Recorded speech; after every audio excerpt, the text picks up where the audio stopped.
Tak hlavně já měl ještě kolo. Povídej dál, že to je autentický. Jo, autentický, já to A hlavně, že jsou čuráci, řekneme až nakonec, jasný?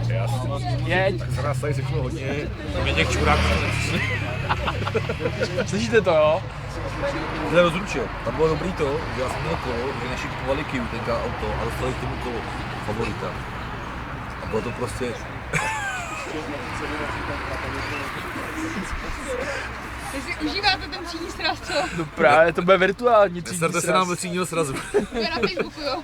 No přesně, pak vás budu muset vystřihnout, by se to vešlo na Facebook. Budeme tam všichni.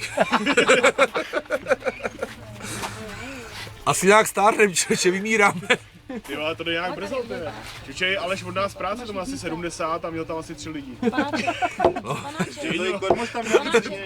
Ještě někoho seženem někde na rychlo, ty. Jo, a měl jsem kolo, který jako mi dostali naši k tomu auto zadarmo. Takže úplná sračka, úplný prostě, úplný shit. A jestli si vzpomínáš, tak po